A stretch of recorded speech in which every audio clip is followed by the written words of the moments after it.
morninglightmusic.io.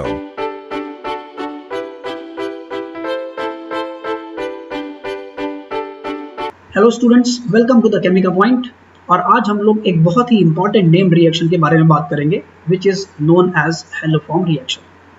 आज के lecture में हम लोग हेलोफॉर्म रिएक्शन क्या है, कैसे प्रोडक्ट्स का फॉर्मेशन होता है, कौन कौन से रिएक्टेंट्स हेलोफॉर्म रिएक्शन में पार्टिसिपेट कर सकते हैं, रिएजेंट्स में क्या क्या वेरिफिकेशन हो सकते हैं, और इसको हम लोग किस तरह से टेस्ट के फॉर्म में यूज करते हैं डिफरेंट कंपाउंड्स के आइडेंटिफिकेशन के लिए, जिसको बोला जाता है आयोडोफॉर्म टेस्ट। ये मेन बातें हम लोग इस लेक्चर में डिस्कस करने वाले हैं। और अगर ये सारी बातें आप लोग डिटेल में जानना चाहते हो then please look the video till the end. ठीक है, स्टार्ट किया जाए भाई। सबसे पहले हम लोग स्टार्ट करेंगे बच्चों। The first point that I am going to discuss is the type of reactants which can participate in this reaction. कौन कौन से रिएक्टेंट्स हैं जो कि आयोडोफॉर्म टेस्ट दे सकते हैं या फिर हेलोफॉर्म रिएक्शन में पॉजिटिव रिएक्शन दे सकते हैं। तो बच्चों एक्चुअली देखो, दो तरीके के कंपाउंड्स हैं। There are two categories of compound which can participate in the reaction. One is alcohol and another functional group is carbonyl functional group. Alcohol के केस में बच्चों secondary alcohol, generally the secondary alcohol which have methyl group at their beta position, इस तरीके के alcohols haloform reaction में positive test दे सकते हैं, जिनको हम लोग प्यार से बोल सकते हैं भैया कि बीटा मिथाइल अल्कोहल। एक सिंगल वर्ड में अगर इसको डिफाइन करना हो तो alcohols which can give haloform reaction they can be defined as beta methyl alcohol. अब बीटा मिथाइल अल्कोहल मतलब बेटा इसका जनरल स्ट्रक्चर क्या होगा, ये जो कार्बन है इससे OH जुड़ा हुआ है और इसकी बीटा पोजीशन पर, मतलब ये तो हो गया अल्फा कार्बन जिससे फंक्शनल ग्रुप जुड़ा होता है, उसको बोलते हैं अल्फा कार्बन, और इसके बगल में जो कार्बन प्रेजेंट है this is known as beta carbon. तो बीटा मिथाइल होना कंपलसरी है। अब क्या सेकेंडरी अल्कोहल है, अब केवल एक ही वैलेंसी कार्बन के पास बचती है, तो मतलब इस कार्बन से हम लोग कोई भी अब अल्काइल ग्रुप बाकी मैटर नहीं करने वाला, इतना स्ट्रक्चर फिक्स्ड है CH3CHOH। अगर ये स्ट्रक्चर है अल्कोहल का then it will participate in the haloform reaction and it will be able to give positive test in the haloform reaction। तो ये तो अल्कोहल की कैटेगरी बच्चों। Beta methyl alcohols can participate in haloform reaction. और carbonyl compound में generally जो methyl ketones है ना, इसमें भी लगभग वही सेम क्राइटेरिया है। कीटोन के केस में कौन से कीटोन रिएक्ट करेंगे, मिथाइल कीटोन्स। मिथाइल कीटोन्स, ये मिथाइल कीटोन्स मतलब कीटोन में एक साइड में भाई मिथाइल होना कंपलसरी है, दूसरी साइड में आप कुछ भी डाल दो कोई फर्क नहीं पड़ने वाला, चाहे यहाँ पर हाइड्रोजन को रखो या फिर आप किसी भी दूसरे अल्काइल ग्रुप को रखो। लेकिन इतना स्ट्रक्चर यहाँ पर ये जो CH3CO बना हुआ है, ये स्ट्रक्चर बच्चों फिक्स है। ये अगर सेटिस्फाई होगा तो डेफिनेटली हम लोग बोल सकते हैं कि ये दोनों तरीके के कंपाउंड्स हेलोफॉर्म रिएक्शन में पॉजिटिव रिएक्शन देंगे। यहाँ पर अल्कोहल के केस में बीटा मिथाइल होना कंपलसरी है और कीटोन के केस में मिथाइल कीटोन, ये जो कंपाउंड्स होते हैं ये पॉजिटिव टेस्ट देंगे हेलोफॉर्म रिएक्शन में। ठीक है, और एक्चुअल में देखो इन दोनों में कोई डिफरेंस नहीं है बच्चों। इस अल्कोहल को अगर आप ऑक्सीडाइज करोगे तो एग्जैक्टली सेम कीटोन बनेगा, है ना। इसको अगर आप ऑक्सीडाइज कर दोगे तो उस केस में ये अल्कोहल इसी कीटोन में कन्वर्ट होगा, मतलब दोनों रिलेटेड टाइप के ही कंपाउंड हैं। उसी को जो हम लोग अल्कोहल के फॉर्म में रख रहे हैं तो उस केस में उसको बोला जा रहा है बीटा मिथाइल अल्कोहल, और उसी को जो हम लोग कीटोन के फॉर्म में रखेंगे then it is known as methyl ketones. अब इस केस में यार इन दोनों ही फंक्शनल ग्रुप में दो स्पेशल केसेस हैं। मैंने बोला कि अल्कोहल्स में जनरली जो सेकेंडरी अल्कोहल हैं वही इस रिएक्शन में पार्टिसिपेट कर पाएंगे भाई, क्योंकि दिखाई पड़ रहा है कि इस कार्बन का नेचर सेकेंडरी ही होगा। लेकिन केवल एक प्राइमरी अल्कोहल है जो कि इस रिएक्शन में पॉजिटिव टेस्ट दे सकता है। कौन सा है ये प्राइमरी अल्कोहल बच्चों, तो ये प्राइमरी अल्कोहल है यहाँ पर। Let me draw the structure. अगर यहाँ पर बेटा अगर इसको प्राइमरी कार्बन बनाना है मतलब R की जगह H रखना पड़ेगा, और R की जगह अगर आप H रख दोगे तो हम लोगों का स्ट्रक्चर बन जाएगा यहाँ पर, the structure that you will get is CH3CH2OH। मतलब इथेनॉल एक अकेला ऐसा प्राइमरी अल्कोहल है जो कि हेलोफॉर्म रिएक्शन में पॉजिटिव टेस्ट दे सकता है। और सेम सिचुएशन यहाँ पर भी है बच्चों। जनरली तो ये कीटोन ही होगा, है ना। अगर एल्डिहाइड बनाना है तो वो इतना स्ट्रक्चर तो फिक्स हो गया। अब अगर इसको एल्डिहाइड बनाना है तो R की जगह H रखना पड़ेगा, और अगर R की जगह आप H रखोगे in that case the aldehyde that you will get is CH3CHO। तो ये दो एक्सेप्शनल काइंड ऑफ बोल सकते हो आप, एक्सेप्शनल हालांकि आ रहा है उसी फंडामेंटल कंसेप्ट से ही, लेकिन ये दो अकेले ऐसे प्राइमरी अल्कोहल है और एल्डिहाइड है जो कि हैलोफॉर्म रिएक्शन में पॉजिटिव रिएक्शन दे सकता है। प्राइमरी अल्कोहल इथेनॉल होगा और एल्डिहाइड में सिर्फ और सिर्फ एक एल्डिहाइड इस रिएक्शन में पार्टिसिपेट करेगा, दैट इज एस्टल्डिहाइड। ठीक है, तो ये तो बात हुई भाई रिएक्टेंट के बारे में। अब हम लोग आगे नेक्स्ट टॉपिक पर आते हैं, द रिएक्शन। अब रिएक्शन होती क्या है, किस तरीके से इसमें प्रोडक्ट का फॉर्मेशन होता है। तो बच्चा लोग, अगर हम लोग पहले सपोज सेकेंडरी अल्कोहल, हालांकि दोनों में बिल्कुल लगभग सेम तरीके से ही रिएक्शन होगी, लेकिन अगर हम लोग पहले अल्कोहल की बात करें, RCHOH CH3 है ना, ये CHOH CH3 इतना पार्ट तो फिक्स ही है भाई, इसको हम लोग चेंज कर ही नहीं सकते। अब इसकी रिएक्शन बच्चों अगर हेलोजन के साथ करा दी जाए, हेलोजन के साथ in presence of alkali OH minus, halogen in presence of alkali, alkali में आप sodium hydroxide, potassium hydroxide, calcium hydroxide, ये जो स्ट्रॉन्ग एल्कलीज होते हैं इनमें से आप कोई भी ले सकते हो। उसके बारे में अभी बात करते हैं, पहले रिएक्शन देख लें क्या होगा। अब इस रिएक्शन में बच्चों ये जो मिथाइल ग्रुप है जो कि कंपलसरी है इस रिएक्शन के लिए, ये जो मिथाइल ग्रुप है ये तो कन्वर्ट हो जाएगा हेलो फॉर्म में, ये कन्वर्ट होकर के फॉर्म कर देगा क्या, हेलो फॉर्म CHX3 है ना। यहाँ पर अगर क्लोरीन है तो क्लोरोफॉर्म, ब्रोमीन है तो ब्रोमोफॉर्म और आयोडीन है तो आयोडोफॉर्म का फॉर्मेशन होगा।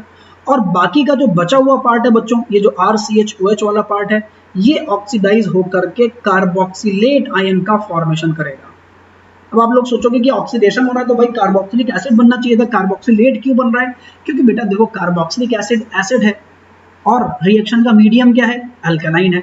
अब एसिड और बेस ऐसे शांति के साथ बैठने वाले तो है नहीं लोग यार, डेफिनेटली अगर अल्कलाइन मीडियम है तो एसिड बनते ही वो तुरंत सॉल्ट के फॉर्म में कन्वर्ट हो जाएगा, RCOO-। अगर आपको एसिड बनाना है तो इसमें सिंपली आप न्यूट्रलाइज कर दो इसको किसी भी डाइल्यूट एसिड के साथ, डाइल्यूट HCl ले लो और डाइल्यूट HCl से रिएक्शन कराने पर जो कार्बोक्सिलेट है ये फर्दर कन्वर्ट हो जाएगा RCOOH। This is the complete reaction.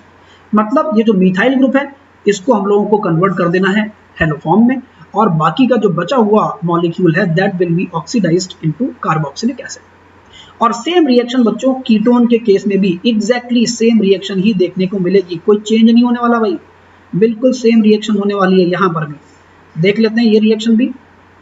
तो अगर मान लो भाई कीटोन ले लिया RC+O CH3, this is the general structure of ketone compound which can participate in this reaction।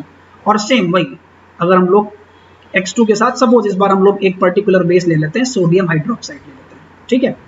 अब सोडियम हाइड्रोक्साइड साथ में हेलोजन, तो पहले ये जो CH3 वाला पार्ट है this will be oxidised into haloform that is CHX3, और बाकी का जो बचा हुआ ये RCO वाला पार्ट है this will be oxidized into again salt that is sodium carboxylate।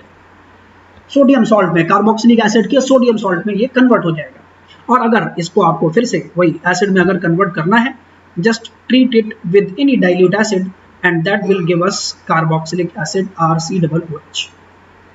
तो इस तरीके से बच्चा लोग प्रोडक्ट का फॉर्मेशन होता है, यही रिएक्शन है, छोटी सी सिंपल सी रिएक्शन, हेलो फॉर्म रिएक्शन।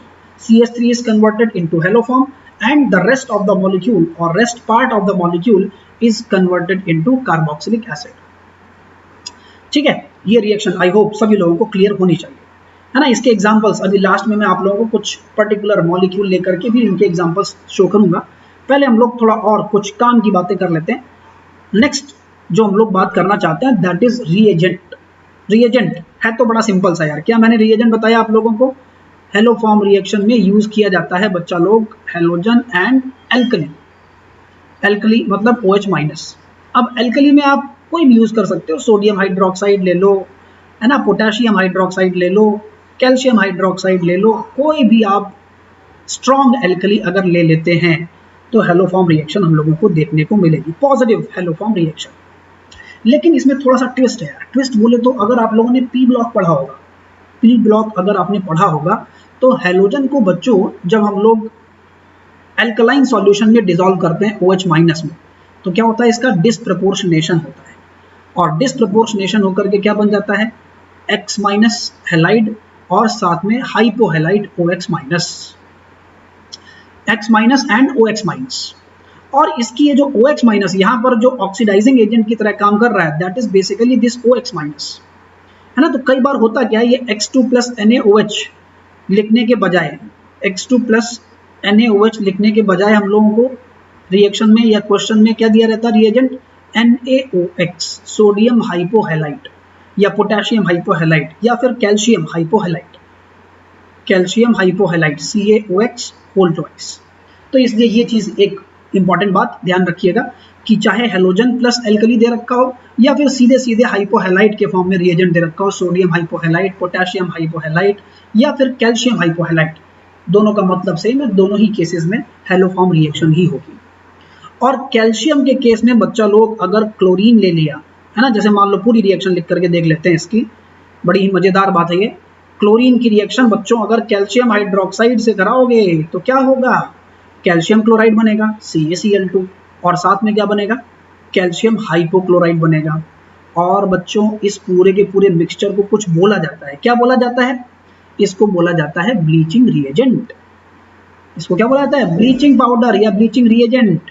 तो इसलिए भैया रिएक्शन में तुम्हें कुछ ना दे करके सीधे सीधे अगर ब्लीचिंग पाउडर भी लिख के दे दे, बस मिथाइल कीटोन होना चाहिए, और अगर ब्लीचिंग पाउडर भी लिख करके दे रखा है मतलब सेम रिएक्शन ही होगी, हेलोफॉर्म रिएक्शन, और उससे प्रोडक्ट का फॉर्मेशन होगा। क्योंकि ये जो पूरा का पूरा मिक्सचर बनता है क्लोरीन और कैल्शियम हाइड्रोक्साइड का, this is known as bleaching powder.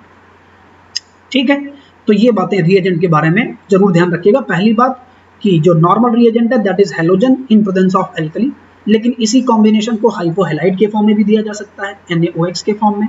और कैल्शियम के केस में ये जो हाइपोहैलाइड बनता है that is known as bleaching powder. तो ब्लीचिंग पाउडर के केस में भी वही सेम हेलोफॉर्म रिएक्शन देखने को मिलेगी। ठीक है, अब फाइनली आयोडोफॉर्म टेस्ट, इसको हम लोग टेस्ट के फॉर्म में क्यों यूज करते हैं, मतलब आयोडीन को ही आयोडोफॉर्म टेस्ट क्यों बोला जाता है। तो बच्चा देखो यार, अगर हम लोग सपोज हेलोजन के केस में क्लोरीन लेंगे तो उस केस में क्या बनेगा, क्लोरोफॉर्म बनेगा, CHCl3 क्लोरोफॉर्म। सिमिलरली अगर हम लोग हेलोजन में ब्रोमीन लेते हैं, in that case the product will be bromoform, CHBr3। और अगर हेलोजन में हम लोग आयोडीन ले लेते हैं, in that case the product will be iodoform, that is CHI3। अब इनकी खास बात क्या है एक्चुअल में, देखो ये जो CHCl3 और CHBr3 है, ये दोनों तो बच्चा लोग एक्चुअल में कलरलेस कंपाउंड्स होते हैं। Both of these compounds are colourless. Problem बस इतनी सी है इनके साथ कि ये दोनों के दोनों क्या हैं, कलरलेस है। बोथ ऑफ दीज रिएजेंट्स और both of these products which are formed here they will be colourless. जबकि ये जो आयोडीन बना है ये कलरफुल होता है। इसका कलर बच्चों क्या होता है, the colour of this compound is yellow colour. इसका जो सॉल्यूशन बनेगा वो किस तरीके का बनेगा, येलो कलर का ही बनेगा। और इसीलिए तो क्या होगा, रिएक्शन तो क्लोरीन और ब्रोमीन के केस में भी होगी, लेकिन वहां पर हम लोग देख करके नहीं बता सकते ना। प्रैक्टिकल लेवल में अगर हम लोग सिर्फ देख करके बताना चाहते हैं कि रिएक्शन हो रही है कि नहीं हो रही है, तो वो हम लोगों को क्लोरोफॉर्म और ब्रोमोफॉर्म के केस में नहीं पता लगेगा। आयोडीन के केस में देखते ही हम लोग बता सकते हैं कि रिएक्शन एक्चुअल में हो रही है या नहीं हो रही है। क्योंकि अगर रिएक्शन होगी तो येलो फॉर्म, येलो हम लोगों को कलर का सॉल्यूशन का दिखाई पड़ेगा, जबकि क्लोरोफॉर्म और ब्रोमोफॉर्म के केस में ये सुविधा हम लोगों के पास उपलब्ध नहीं है। ठीक है, तो अगर कोई भी कंपाउंड सॉल्यूशन के कलर को येलो कर रहा है, दैट मीन्स उसमें मिथाइल कीटोन या बीटा मिथाइल अल्कोहल प्रेजेंट है, और इससे हम लोग इसी का यूज किया जाता है इस तरीके के मिथाइल कीटोन्स और अल्कोहल्स को आइडेंटिफाई करने में। ठीक है, अब सिंपल से एक दो एग्जांपल्स ले लेते हैं ताकि रिएक्शन आपको पूरी तरीके से क्लियर हो जाए। सम एग्जांपल्स, तो मान लो यार अपने पास सपोज बच्चों एसिटोफिनोन मान लो हम लोगों को दे रखा है ना। इसके क्वेश्चन एक्चुअल में डिस्टिंग्विशन के लिए बहुत यूज किया जाता है इसका, क्योंकि ये टेस्ट है बेसिकली। तो पहले रिएक्शन देख लो, ये सपोज एसिटोफिनोन है बच्चों, और इसकी रिएक्शन वही मैंने करा दी, सपोज क्लोरीन के साथ कराई है in presence of potassium hydroxide that is KOH। तो मैंने क्या बोला, ये जो CH3 वाला पार्ट है ये किस में कन्वर्ट हो जाएगा, क्लोरोफॉर्म में कन्वर्ट हो जाएगा, CHCl3 बनेगा इसमें कलरलेस सॉल्यूशन। और बाकी का जो बचा हुआ पूरा का पूरा मॉलिक्यूल है उसमें सोचना ही नहीं है यार, सोचने की जरूरत ही नहीं है।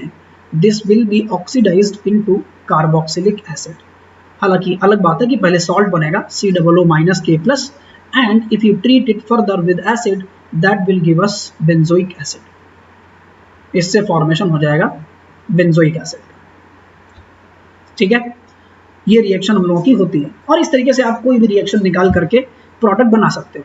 और एक बात और ध्यान रखिएगा बच्चों, जैसे मान लो अगर हम लोग यहाँ पर सपोज CH3CHO ले लें बच्चों, एसिटाल्डिहाइड, इकलौता एल्डिहाइड जो कि रिएक्शन दे सकता है, अगर वो ले लिया जाए तो उस केस में क्या होगा भैया, Cl2 प्लस KOH से रिएक्शन कराई हम लोगों ने, तो क्या यहाँ पर ये जो CH3 वाला पार्ट है ये तो ऑक्सीडाइज होकर के बना देगा CHCl3, और बाकी का जो मॉलिक्यूल है that will be converted into potassium format, potassium format. और बाकी इसमें भी वही सेम काम, अगर इसको आप डाइल्यूट एसिड के साथ रिएक्शन करा दोगे then it will be oxidised into HCOOH, formic acid का फॉर्मेशन होगा। तो ये भाई कंप्लीट रिएक्शन बच्चों हेलोफॉर्म रिएक्शन के बारे में। अगर किसी भी तरीके का कोई डाउट है, कोई दिक्कत आ रही है, तो आप लोग कमेंट सेक्शन में कमेंट करके पूछ सकते हो जो भी आपके डाउट्स है। लेकिन आई होप कि क्लियर हो गया होगा वैसे। और अगर आपको वीडियो पसंद आया है, आपको लगता है कि हेलोफॉर्म रिएक्शन आपकी क्लियर हो गई है ये वीडियो देखने के बाद, तो लाइक बटन को दबाना मत भूलिएगा, चैनल को सब्सक्राइब करो, अपने दोस्तों के साथ शेयर करो।